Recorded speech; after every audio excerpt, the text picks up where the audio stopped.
सरस्वती नमः, सर्वेभ्यो नमो नमः और गुरुवे नमः। साथियों, आज मैं आपको बता दूं कि गुरु पूर्णिमा है और इस गुरु पूर्णिमा के अवसर पे हमें एक बहुत ही शानदार टॉपिक जानने और पढ़ने चल रहे हैं, जिसका नाम है, सबसे पहले माँ शारदे को नमस्कार। सरस्वती नमः।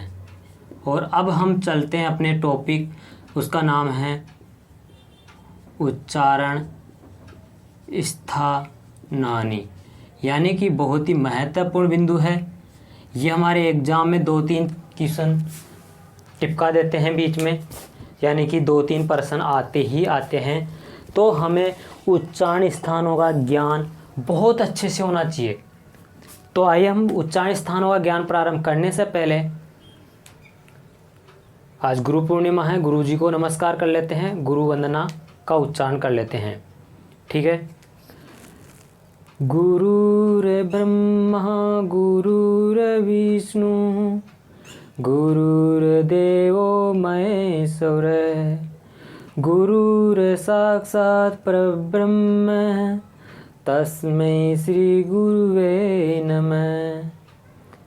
गुरुर्ब्रह्मा गुरुर्विष्णु गुरुर्देवो महेश्वर, हमारे जो 3 ब्रह्मा विष्णु महेश है वो गुरु है, साक्षात परब्रह्म है। ऐसे गुरु को हम नमस्कार करते हैं। और आप भी जिनको आदर्श मानते हैं, अपने गुरु मानते हैं, उनको नमस्कार करिए और नए जीवन की शुरुआत करिए। हम चलते हैं अपने बिंदु की ओर। माँ शारदे सरस्वती के चरणों में ढोग लगाते हुए और प्रारंभ करते हैं अपना बिंदु। ठीक है। उच्चारण स्थान में सबसे पहले मैं आपको एक कहाँ से उच्चारण स्थान होते हैं, उच्चारणों की संख्या कितनी होती है। अगर स्थानों की संख्या पूछी जाए कि स्थानों की संख्या मतलब कति संति, कति स्थानानि, तो हमारे पास उत्तर कितना आएगा। आप खुद उत्तर देंगे, अभी देखना। देखो, एक डायग्राम से थोड़ा सा मैं एक्सप्लेन कर देता हूँ इसे।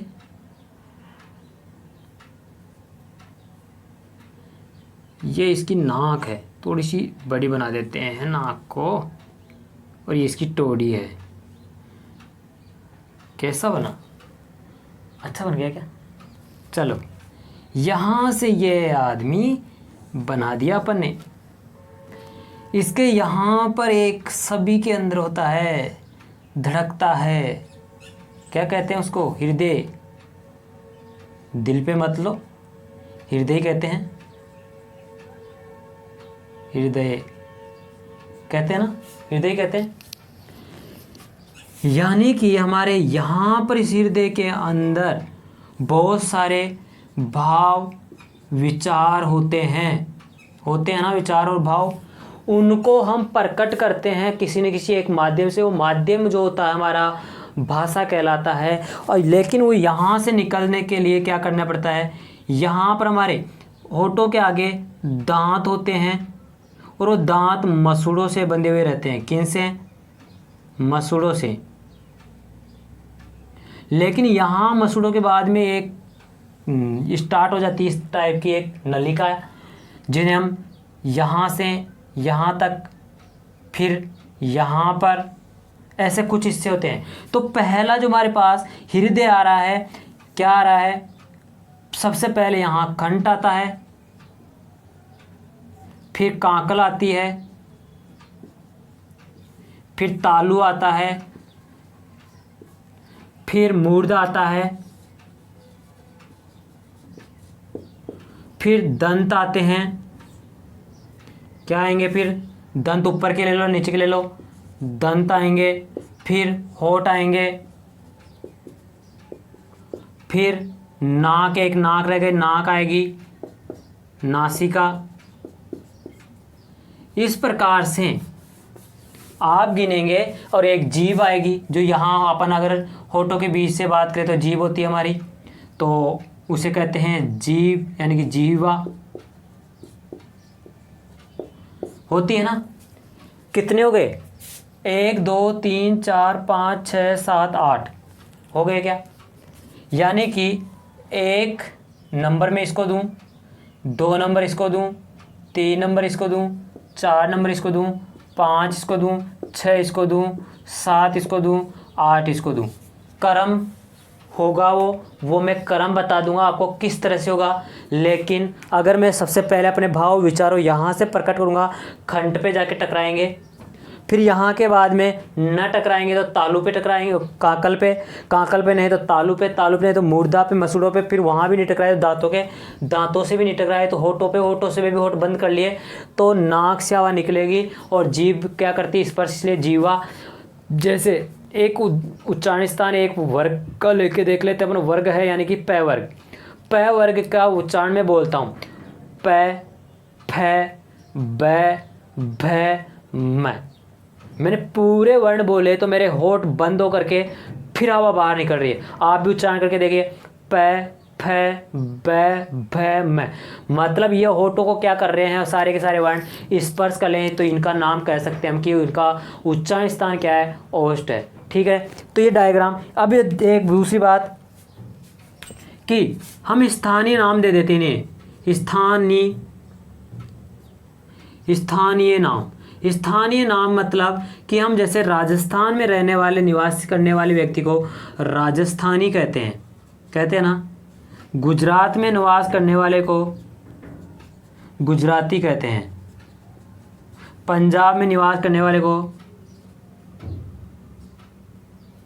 पंजाबी कहते हैं ना। तो ये भी क्या है, इनके भी एक निश्चित अलग अलग अपना स्थान है, तो इनको भी स्थानीय नाम देना चाहिए। तो देखो, यानी कि इसको नाम दे दिया हमने खंड, तो खंठे। क्या नाम दिया, खंठे। इसको उरह जो होता है उरह वो देते हैं, मतलब वैसे हृदय को उरह कहते हैं तो हमारा उरह हृदय होता है, लेकिन काकल को भी उरह कहते हैं। फिर आता है तालु, तो तालव्य। मूर्धा यानी कि मूर्धन्य, ठीक है, मूर्धन्य। नासिका को नासिके, जीवा को जीवामूल्य,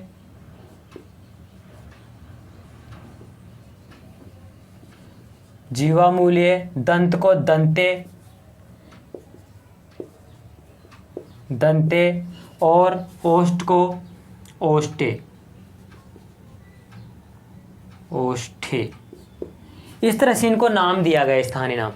तो आप इस डायग्राम के माध्यम से उच्चारण स्थानों का पता लगा सकते हैं कि कौन कौन से उच्चारण स्थान होते हैं। सबसे पहले यहाँ से हमारे हृदय से जो भी विचार है हमारे अंदर, वर्ण है, वर्ण कितने हैं, पूरे के पूरे 63 या 64 वर्ण होते हैं हमारी संस्कृत वर्णमाला के अंदर। वो 63-64 वर्ण है वो पूरे के पूरे यहाँ पर होते हैं, उन्हीं से हम बोलते हैं। तो सबसे पहले यहाँ टकराएंगे जिनका नाम हम कंठ यानी खंटे कहेंगे। यहाँ के बाद में उरह है यानी कि जो काकल है वहाँ जाके टकराएंगे तो उसे कहेंगे हम काकल यानी उरह है उच्चारण स्थान। उसके बाद में तालु यानी तालव्य, उसके बाद में मसूड़ा यानी मूर्धा यानी कि सिरों पे टकराते हैं तो उसे कहेंगे मूर्धा। उसके बाद में और आगे जाएंगे तो दांत यानी दंते, उसके बाद में दांतों के बाद होठ आते हैं ओष्ठे। होठों को बंद कर लिया जाए तो नाक से निकलेगी नासिके, और जब कहीं से निकलती जीभ जहाँ जहाँ स्पर्श करती है उन्हें जीवामूल यानी कुछ जीभ से टकरा के निकलते हैं। इसको आप क्या करेंगे, स्क्रीनशॉट ले लीजिए, आपको उच्चारण स्थान ऑटोमेटिक पता चल जाएगा। हमारे मन में क्या होते हैं, विचार, ठीक है, भाव होते हैं। पहला वहाँ से विचार निकले, खंड पे टकराए, खंटे पर तालु और मूर्ध, काकल, उरु, तालव्य, मूर्धन्य, नासिके, जीवामूल्य, दंते, ओष्ठे, उच्चारण स्थान के नाम पता चल गया। तो बात करते हैं हम कि इनमें उच्चारण स्थानों में वर्ण कौन कौन से आएंगे। सभी स्वर सभी व्यंजन होने चाहिए। तो कुछ सूत्र हैं वो आपको याद करने हैं। सबसे पहले एक बार उच्चारण कर लेते हैं। अकु है विशेष नाम खंड है, ईचु ऐसा नाम तालु, ऋतु रसा नाम मूर्धा, ऋतु लसा नाम दंतः, उपउपधमान्या नाम ओष्ठ है, यमगणना नाम नासिकाच है, एदे तो खंड तालु, एदे तो खंटोष्टम, वकार से दंतोष्टम, नासिका अनुस्वार से। मतलब क्या हो गया इनका, देखते हैं।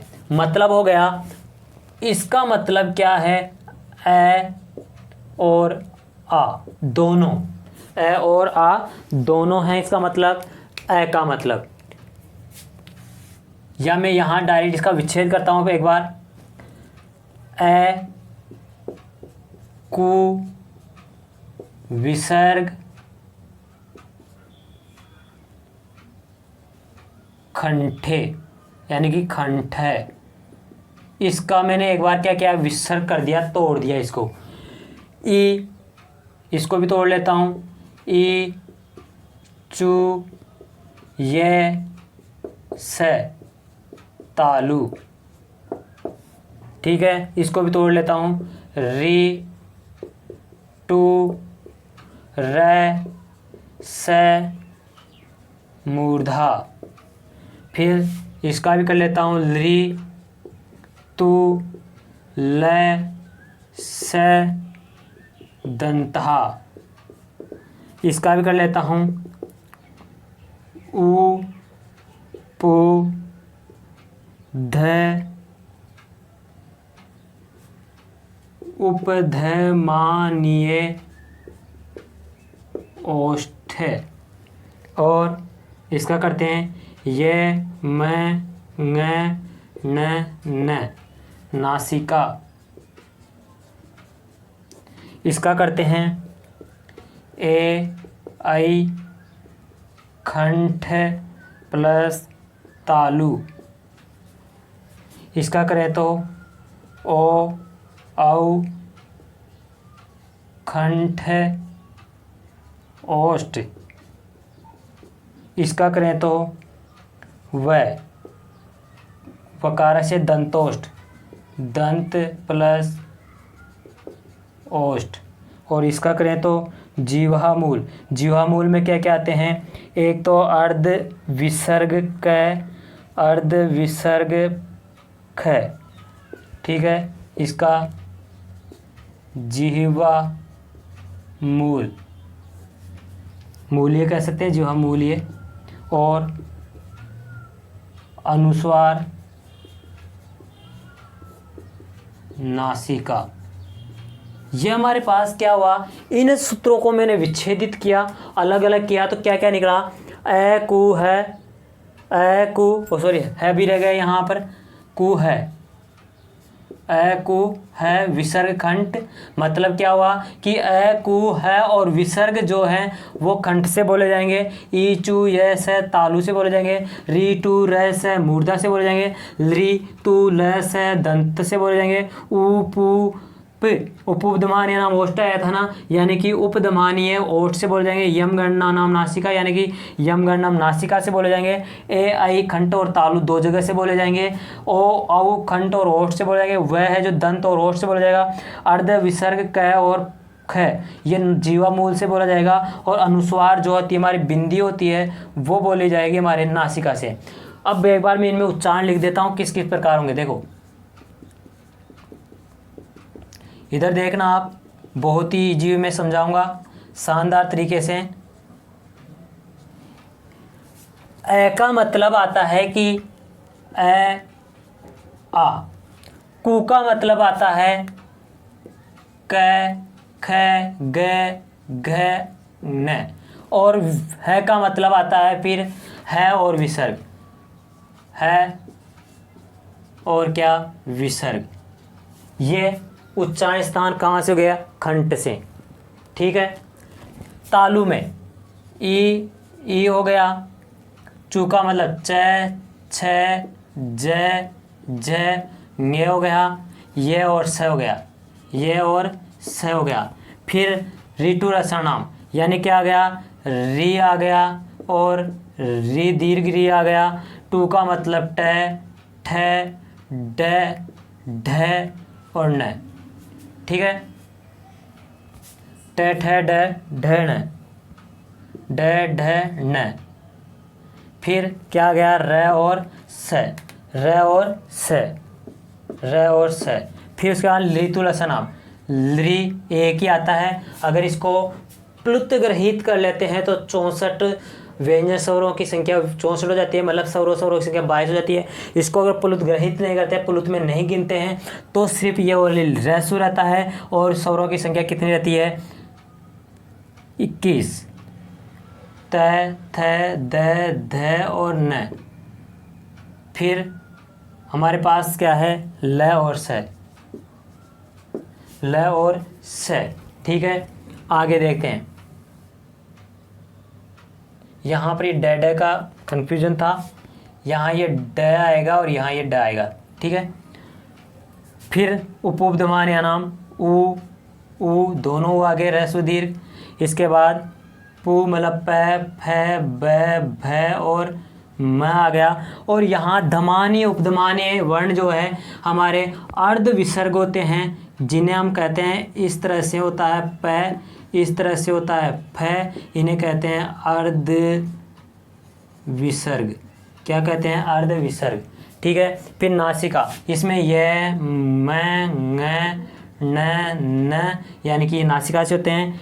ए आई आते हैं इसमें, ए आई, इसमें आएगा ओ, औ, इसमें आएगा व ओनली, इसमें आएगा जीवा मूल यानी कि वही अर्ध विसर्ग, अर्ध विसर्ग जीवा मूल वर्ण, जिह्वा मूल लिए कौन कौन है, एक तो है क, एक है ख, ये दोनों वर्ण आते हैं जो यहाँ लिखे हैं। और नासिका अनुस्वार है, मतलब इसमें अनुस्वार आएगा जो कौन सा वाला, ये वाला नासिका। देखिए इनमें पूरे वर्ण निकल चुके, ए स्वर आ गया, ई स्वर आ गया, री स्वर आ गए, लरी आ गए, उ आ गए और ऐ आई ओ औ स्वर आ गए, पूरे स्वर आ गए ना। कु, चू, टू, तू, पू, मतलब हमारे स्पर्श व्यंजनों का क्रम लिया जाता है उच्चारण स्थान में। उच्चारण स्थान में आपको कोई सा भी वर्ण कैसे भी आए, आपको क्रम पता पूछा जाए तो आप जो स्पर्श व्यंजन का वर्ण क्रम होता है, कु, चू, टू, तू, पू, ये वाला क्रम आपको दिखाना पड़ेगा। इसके अकॉर्डिंग जो आपका कु, चू, टू, तू, पू, ये क्रम जहाँ जहाँ क वर्ग का उच्चारण स्थान सबसे पहले क का होता है, मतलब खंड, पहले नंबर पे खंड आएगा। फिर दूसरे नंबर पे च यानी कि तालु दूसरे नंबर का उच्चारण स्थान है। टू मतलब मूर्धा तीसरे नंबर का है। तू मतलब दंत है और पू मतलब ओष्ठ है। अगर आप इसे देखो ए आ ई उ तो यहाँ आना चाहिए ना, लेकिन वो यहाँ गया, तो हम किसके कुचू टू तू पू के अकॉर्डिंग हमारे क्या लेते हैं, उच्चारण स्थानों को देखते हैं। ठीक है, अब इनमें इंपॉर्टेंट बातें क्या क्या है, सबसे एक बार फिर से एक बार सूत्र याद कर लेते हैं। अकु है विसर्जन नाम कंठ है, अकु है विसर्जन नाम कंठ है, अकु है विसर्जन नाम कंठ है, हो गया। फिर आता है हमारे पास ईचु ऐसा नाम तालु, ईचु ऐसा नाम तालु, ऋतु रसा नाम मूर्धहा, लृतु लसा नाम दंतहा, लृतु लसा नाम दंतहा, यमगणना नाम नासिका च, यमगणना नाम नासिका च। ठीक है, यमगणना नाम नासिका च भी है, यहाँ पर मैं च नहीं लगाया क्या, इसका सूत्र में यहाँ पर च भी आता है। यमगणना नाम नासिका च, एदे तो खंड तालु, एदे तो खंड तालु, ओदो तो खंटोष्टम, वकार से दंतोष्टम, जीवा मूल से जीवामूलम और अनासिका अनुस्वार से। इनके उच्चारण इन्हीं सूत्रों में समाहित हैं, इन्हीं सूत्रों के अंदर सारे सारे। इंपॉर्टेंट बात क्या है वो देखते हैं। अब इसको मिटा रहा हूँ, ये काम खत्म हो गया इनका, इनसे अपना कोई लेना देना नहीं है क्योंकि इनको याद हो चुके आपको। ठीक है, क्रम यह रहेगा, कौन सा रहेगा, आप कुछ टुतुपू से क्रम रखना है। अब देखो इंपॉर्टेंट बात, एक क्वेश्चन आपके सामने उत्तर देना है। न का न वर्ण से, न वर्ण से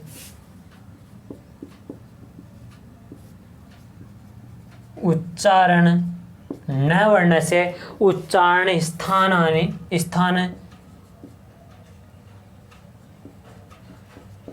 बताइए। न वर्ण से उच्चारण स्थानम अस्ति, न वर्ण का उच्चारण स्थान है। ऑप्शन एक कंठ, दो तालु, तीन दंता।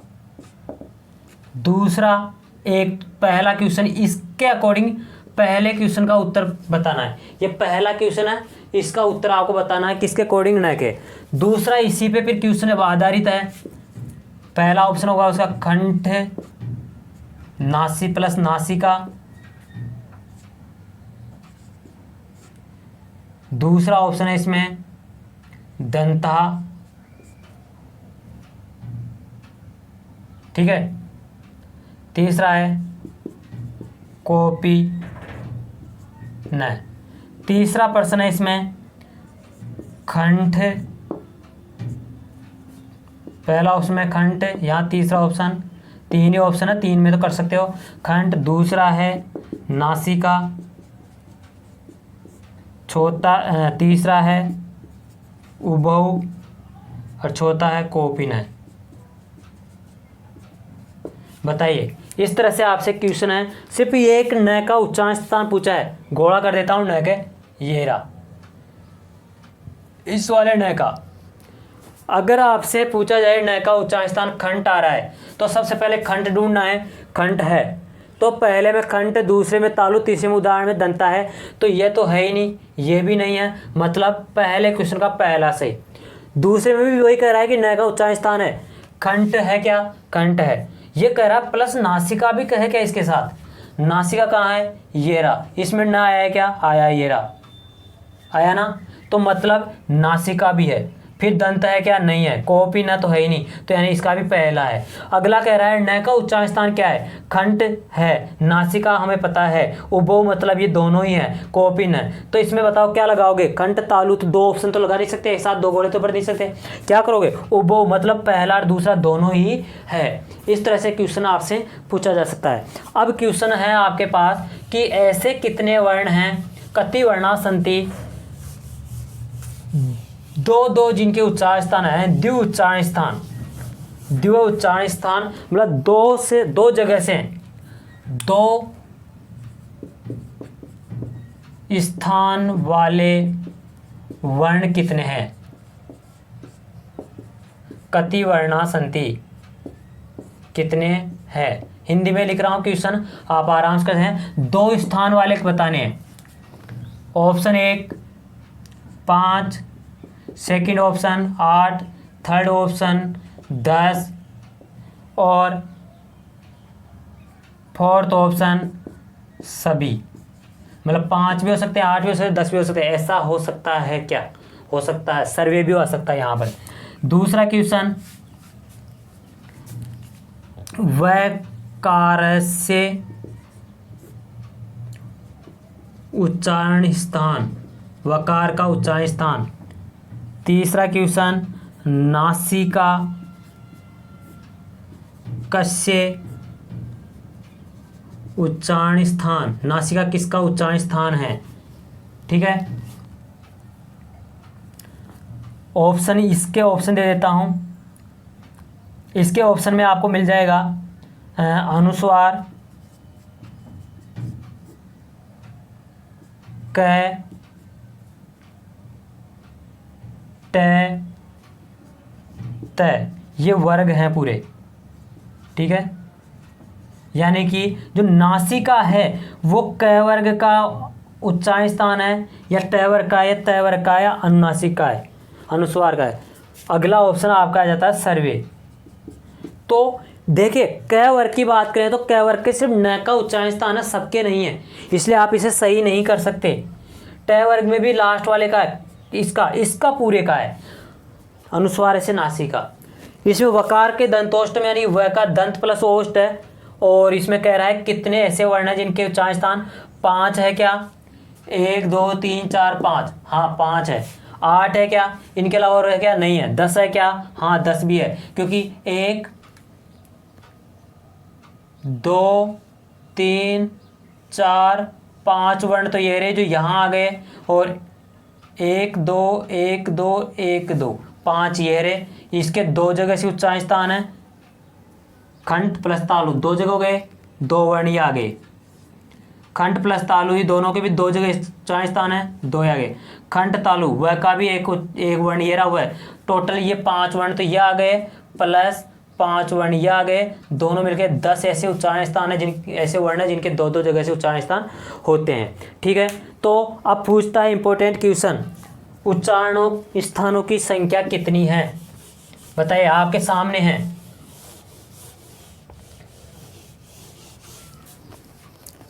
इनमें इंपॉर्टेंट्स यहाँ लिख देता हूँ, 10 वर्ण ऐसे हैं जिनका उच्चारण 2 स्थानों से किया जाता है। पहली बात इंपॉर्टेंट यहाँ लिख दी मैंने, कितने वर्ण 10 हैं, कितने स्थान 2-2। दूसरी बात, उच्चारण स्थान 8 होते हैं, ठीक है, 8 ही होते हैं उच्चारण स्थान। कितने 8, 1 2 3 4 5 6 7 और 8, क्योंकि दंतोष्ठ तो उनका जोड़ है, खंडोष्ठ जोड़ है, कंठ तालु भी जोड़ है, तो कितने हुए 1 2 3 4 5 और नासिका 6 और 7 और 8। उरह है, एक उरह भी है, उरह तो इसमें आया नहीं, उरह से कौन सा वाला कांकल होती है, वहां से कोई उच्चारित नहीं होते, ठीक है, तो उरह भी एक, तो 8 हो गए उच्चारण स्थान। क्योंकि कहीं जो लघु सिद्धांत कौमुदी है वो उरह को नहीं मानती, सिद्धांत कौमुदी है वो मानती है, तो इस तरह से आपको ध्यान रखना, ठीक है। तो इस तरह से आपके उच्चारण स्थान है। आपके पास अब क्वेश्चन आता है स का उच्चारण स्थान, फिर दूसरा स और तीसरा स, इन तीनों स पे से क्वेश्चन बनता है। एक क्वेश्चन इन तीनों से बनता है। तो इस स का तो कहाँ हुआ है, ये रहा, मतलब तालव, इसे कहते हैं तालव्य स। इसको कहेंगे तालु के बाद दूसरा मूर्धा वाला मूर्धन्य स, और इसको कहते हैं दंते, दंते स। यानी कि इस तरह से इनके नाम हो जाए। दंते स का अस्ति, दंते स कौन सा है, तो दंते स ये है, मूर्धन्य स ये है और लालव्य स ये है, ठीक है। वह का हो गया अर्ध विसर्ग, आपको पता ही है। तो इस तरह से आपको उच्चारण स्थानों का बारे में थोड़ा सा जानकारी रखनी है।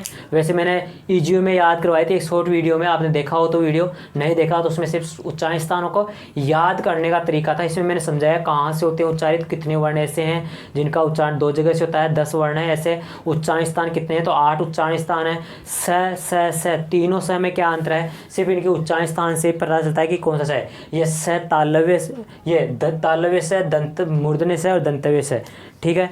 तो मिलते हैं ब्रेक के बाद अगली क्लास में। जब तक जेतु संस्कृतम जेतु भारतम।